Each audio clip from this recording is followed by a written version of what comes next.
नमस्कार दोस्तों, स्वागत है आपका XYZ कॉमर्स स्टडी में। अगर आपने मेरे चैनल को सब्सक्राइब नहीं किया तो प्लीज़ सब्सक्राइब कर ले। बगल में जो बेल आइकन का बटन है उसे प्रेस करना बिल्कुल ना भूलें ताकि आने वाली लेटेस्ट वीडियो जल्द से जल्द आप तक पहुंच जाए। तो गाइज आज का टॉपिक है कि टैक्स प्लानिंग होता क्या है। ठीक है गाइज, आप लोग इसमें मिनट्स मत देखना, आप लोग इसमें कॉन्सेप्ट देखना है कि आप लोगों को कितना क्लियर हो रहा है। ठीक है, मैं पूरा समझाने की कोशिश करूँगी। गाइज किसी किसी को टैक्स बहुत टफ लगता है, मुझे भी लगता है, ऐसा नहीं कि मुझे नहीं लगता, मुझे भी लगता है। तो चलते हैं टैक्स प्लानिंग होता है क्या है। मैं बहुत कोशिश करूँगी आप लोगों को समझाने का। तो meaning of the tax planning as आप लोग पढ़ लेना। इसमें हिंदी में भी डेफिनेशन दिया है, इंग्लिश में भी डेफिनेशन दिया है, मेरे सर का नोट्स है, बस मैं उसको एक्सप्लेन करना चाहती हूँ। ठीक है, ताकि मैं इजी वर्ड में अच्छा से एक्सप्लेन कर पाऊँगी, होप सो। चलते हैं देखते हैं तो टैक्स प्लानिंग होता क्या है। तो टैक्स प्लानिंग क्या, हम लोग टैक्स प्लानिंग क्यों करते हैं? इन फ्यूचर पैसा को क्या करते हैं, सेव करने के लिए। इन फ्यूचर पैसा को सेव करने के लिए। अब इन फ्यूचर पैसा को सेव किया कैसे किया जाएगा, हम लोग को लॉ में पहले डेफिनेशन पढ़ लेते हैं। ठीक है, as the term and itself suggest tax planning is the tax planning of the tax to ensure that the assessment tax liability and reduce at the same time no provision of the income tax act or any other law is infringed। तो guys क्या होता है ना कि हम लोग को जितना भी हम लोग का लॉ 80C है, 80D है, हम लोग को ध्यान में रखते हुए ताकि कोई भी एक्ट कोई भी वॉयलेट ना हो, ताकि हम लोग को लॉ को ध्यान में रखते हुए हम लोग टैक्स प्लानिंग करते हैं। ठीक है, हम लोग ऐसा नहीं कि टैक्स को चोरी करना, वो चोरी करना नहीं है। टैक्स को प्लानिंग करना, एक सही तरीके से एक यूज़ करना, ताकि हम लोग को जितना भी लाइबिलिटी है रिड्यूस हो सके। ठीक है, ऐसे बोल सकते हैं, एक सिंपल लैंग्वेज में मैंने आपको समझाया। ठीक है, हम लोग को जितना भी टैक्स मिला, आप लोग सुने हो ये वाला स्कीम सुने हो गाइस, आप लोग शायद से मे भी सुने होंगे। ठीक है, वो सुने हो आप लोग, सुकन्या समृद्धि योजना सुने हो? ये बैंक का एक स्कीम है, सुकन्या। ठीक है, आप लोग उसको गौर से सुनना। ठीक है, आप लोग ये मत देखना मेरा लंबा कितना वीडियो जा रहा है, आप लोगों को पूरा कॉन्सेप्ट क्लियर हो जाएगा। आप लोग को एक दोबारा मतलब खोल के देखने का जरूरत नहीं पड़ेगा। हाँ गाइस, इससे कुछ भी सवाल अगर उठे, कुछ भी आपके मन में कुछ भी सवाल उठे, आप लोग कमेंट बॉक्स में लिखना, मैं आप लोगों को समझाऊंगी। ठीक है, तो सुकन्या समृद्धि योजना एक क्या है ना कि मैक्सिमम 10 ईयर्स, ठीक है, मिनिमम कोई नहीं है। एक गर्ल्स के लिए छोटा बच्चा जब जन्म लेता है तो उसको सरकार द्वारा एक स्कीम लॉन्च किया गया है कि वो जन्म लेने के साथ ही आपका उसका अकाउंट ओपन हो सकता है। मैक्सिमम 10 ईयर्स तक आप ओपन कर सकते हैं। और ये इसमें इंटरेस्ट कितना होता है, 7.1। फिलहाल तो अब इसका इतना ही है, 7. और ये हम लोग कब निकाल सकते हैं पैसा, 18 ईयर्स में आपका शादी हो रहा है सपोज। ठीक है, आपका 18 ईयर्स में शादी हो रहा है तो आप निकाल सकते हैं पैसा, या फिर 21 ईयर तक एवब निकाल सकते हैं। अगर इनकेस आपको पढ़ाई करना है, इनकेस आपको शादी है, तो आप निकाल सकते हो। ठीक है, इसमें कोई इशू नहीं है। अब क्या है कि ये इसमें जमा कितना पैसा करते हैं, 250 रुपये जमा करना पहले होता था, लेकिन अभी क्या है कि अकाउंट को जिंदा रखने के लिए 500, गौर से सुनना गाइस, अकाउंट को जिंदा रखने के लिए 500 जमा किया जाता है। ठीक है, अब आप लोग समझोगे कि बाद में मैं इस पॉइंट में, आप लोग सोच रहे हो कि क्या मैम क्यों पढ़ा रही है ये स्कीम। ठीक है, आप लोग को बाद में समझ पाएगा। ठीक है, तो 500 जिंदा रखने के लिए किया जाता है। मैक्सिमम शायद से इसको जब हम 18 ईयर्स की जब हो जाता, 18 साल के बाद, तो उसका जब हो जाता तो लाइक मिनिमम लगता है कि मैक्सिमम 1.5 लाख के आसपास दिया जाता है। ठीक है, तो गाइस आप लोग इतना ध्यान में रखो। ठीक है, ये क्या है, गवर्नमेंट स्कीम है। अब आ जाता है क्या गाइस, आप लोग हिंदी में भी जो भी आप लोग पढ़ोगे, आप लोग पढ़ सकते हो हिंदी में भी, यहाँ पे डेफिनेशन लिखा हुआ है। तो चलते हैं हम लोग फीचर्स की तरफ आते हैं। ठीक है, फीचर्स क्या क्या होता है। अब लिखा है कि tax planning is a legal, tax planning is a legal. कैसे होता भाई tax planning is a legal? Tax planning is a legal, एक हम लोग टैक्स प्लानिंग क्या करते हैं, एक लीगल तरीके से करते हैं, ना कि चोरी तरीके से। अब देखो सपोज कि मेरा इनकम है 5 लाख। तो आप लोग सुने होंगे गाइस कि पहले 2,50,000 रुपये था मैक्सिमम अमाउंट, लेकिन अभी क्या है कि 3 लाख, 3 लाख क्या है, ठीक है, 3 लाख अप टू 3 लाख तक अगर आप कमाते हो साल में, तो आप लोग को कोई भी टैक्स देने का जो टैक्स फ्री होता है। अगर उनकेस अगर 5 लाख कमाते हो तो 2 लाख एक्स्ट्रा हुआ, ठीक है, 2 लाख एक्स्ट्रा, इसमें क्या होता है 5% देना पड़ता है। तो अगर यही 2 लाख में हम कहीं इन्वेस्ट कर देते तो मेरे को क्या होता है, जैसे 1.5 लाख रुपये और हम इन्वेस्ट कर दिए, 1.5 लाख और इन्वेस्ट कर दिए, तो हम लोग कितना बचा, 50,000 बचा। अब 50,000 में 5% 2,500 रुपये देना पड़ेगा। तो क्या हुआ, एक हम लोग लीगल तरीके से हम लोग इन्वेस्ट किए, ठीक है, एक हम लोग लीगल तरीके से इन्वेस्ट किए, तो क्या होगा, tax planning is a legal. उसके बाद क्या आ जाता है गाइस कि tax planning is a moral. आप लोग मॉरल क्या होता है टैक्स प्लानिंग, कर नियोजन में नैतिक है। व्हाट नैतिक है हम समझ लें। टैक्स प्लानिंग एक क्या है, रिस्पॉन्सिबिलिटी है, ठीक है, एक रिस्पॉन्सिबिलिटी बोल सकते हैं कि टैक्स प्लानिंग क्या है, एक रिस्पॉन्सिबिलिटी। गाइज दोस्तों, मॉरल मतलब होता है ना एक सही रास्ता को अपना के हम लोग एक टैक्स प्लानिंग करते हैं, ठीक है। हम लोग ना कि चोरी तरीके से, ना कि हम लोग टैक्स प्लानिंग करना। क्यों क्या होता था, एक मतलब बोलना नहीं चाहिए, एक सर थे हम लोग के, तो वो लोग वो कमाते थे नहीं भी तो 2.5 लाख रुपये, 3 लाख रुपये, ठीक है, ऐसे। लेकिन वो मतलब बोलते थे कि नहीं हम 2500 मतलब ऐसे 50,000 तक ही इनकम है, तो वो एक चोरी तरीके से हुआ, ठीक है।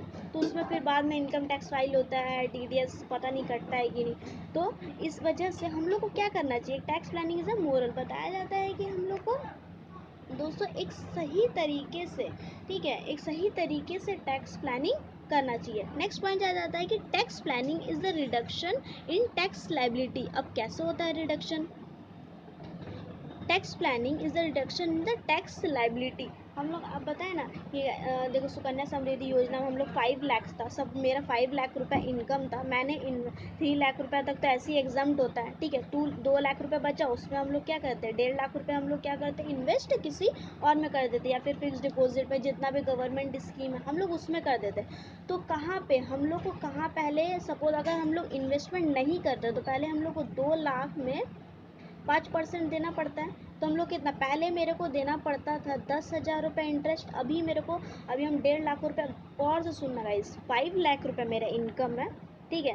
3 लाख रुपये तक तो ऐसे ही एग्जाम्प्ट होता है, टैक्स फ्री होता है, ठीक है। उसके बाद 2 लाख रुपये जिसमें बचा, हम लोग 1.5 लाख रुपये किसी और चीज़ में इन्वेस्ट कर दिया। अगर हम लोग इन्वेस्ट नहीं करते तो 2 लाख में 5% हम लोग को देना पड़ता, ठीक है, कि 5% से एबव जिसका इनकम होता है उसको देना पड़ता है 5%, ठीक है।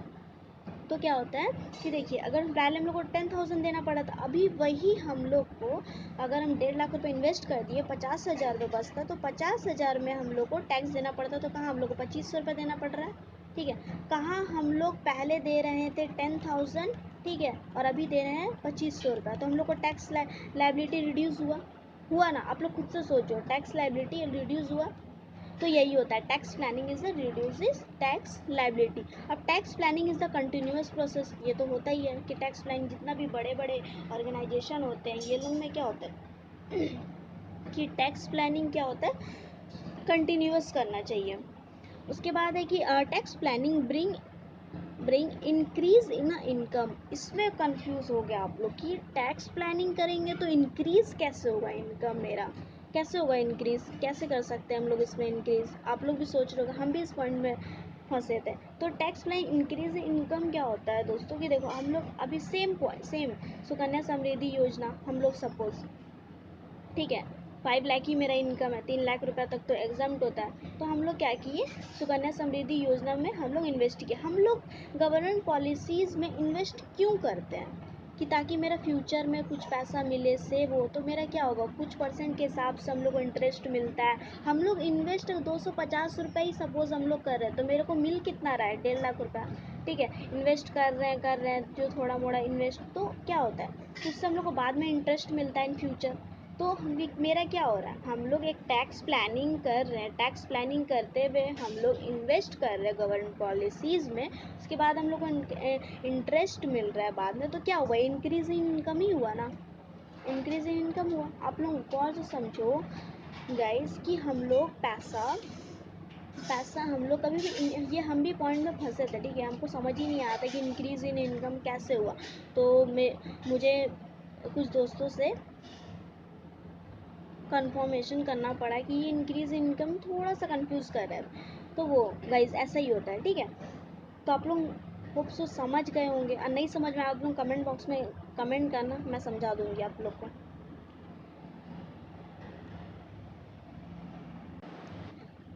अब आगे देखो, tax planning should be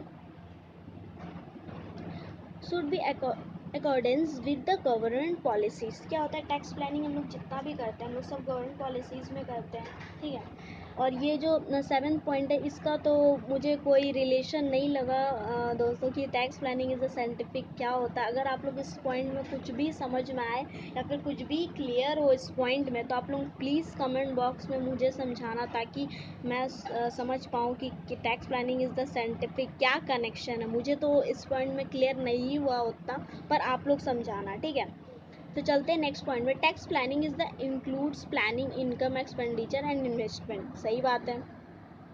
tax planning हम लोग क्या करते हैं, इंक्लूड प्लानिंग, हम लोग प्लानिंग करते हैं कि नहीं ऐसे इनकम यहाँ से मेरे को यहाँ खर्च करना है, यहाँ मेरे को इन्वेस्ट करना है, तो मेरा क्या होगा, उससे इनकम होगा, ठीक है।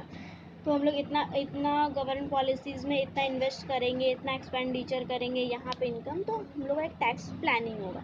तो formation of the tax planning क्या क्या होता है, tax planning is the by saving. सही बात है, टैक्स प्लानिंग करते हैं तो हम लोग को पैसा क्या होता है, सेव होता है। Tax planning on the basic of the residential status. Residential status क्या होता है गाइस दोस्तों, कि एक बंदा यहाँ इंडिया का रेसिडेंट है या नहीं है, एक बंदा यहाँ का रेसिडेंट है, ये कितना दिन रह रहा है, उससे वहाँ डिसाइड होता है कि यहाँ का इंडिया का वो रेसिडेंट है या नहीं है। 80D 80C के हिसाब से गाइज इसमें पूरा अच्छा से हम एक्सप्लेन करेंगे डिडक्शन चैप्टर का 80C 80D के बारे में। आप लोग कमेंट करना अगर आप लोग इसका वीडियो चाहिए होगा, तो पूरा अच्छा सा एक्सप्लेनेशन होगा, ठीक है। उसके बाद क्या आता है कि tax planning is the different source of income. सही बात है, हाउस प्रॉपर्टी है, सैलरी है, and tax planning investment the certain scheme जैसे सुकन्या समृद्धि योजना हुआ, अभी अलग अलग स्कीम्स आ रहे हैं, तो हम लोग क्या टैक्स प्लानिंग एक सर्टेन स्कीम्स में करते हैं। And tax planning is the making change in the organisation. इसका सिंपल वर्ड में अगर हम लोग बोले तो घुमा फिरा के अगर ना बोला जाए तो जितना बड़ा ऑर्गेनाइजेशन, ठीक है, जितना बड़ा ऑर्गेनाइजेशन उतना टैक्स पे करना पड़ता है। जितना छोटा ऑर्गेनाइजेशन उस हिसाब से हम लोग को टैक्स पे करना पड़ता है, जितना बड़ा ऑर्गेनाइजेशन रहेगा उस हिसाब से हम लोग को टैक्स पे करना पड़ता है। तो बस इसका सिंपल और एक ही वर्ड में बताया जा सकता है कि जितना बड़ा ऑर्गेनाइजेशन है उतना बड़ा टैक्स प्लानिंग करते हैं हम लोग, टैक्स पे करना पड़ता है, सॉरी। तो गाइज आप लोगों को कैसा लगा ये वीडियो, प्लीज़ आप लोग कमेंट करके बताना आप लोगों को कहाँ समझ में नहीं आया, ठीक है, कहाँ कौन सा पॉइंट समझ में नहीं, आप लोगों को कमेंट करना, मैं समझा दूँगी। और गाइज आप लोग मेरे चैनल को please like share and subscribe कर देना। अगर आप लोग टेलीग्राम में मेरे से ऐड नहीं हो तो आप लोग ऐड कर सकते हैं, XYZ कॉमर्स स्टडी के नाम से सर्च मारना, ऐड हो जाओगे आप लोग।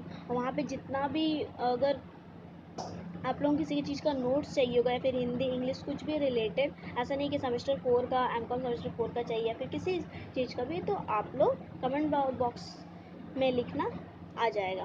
तो thank you friends, have a nice day.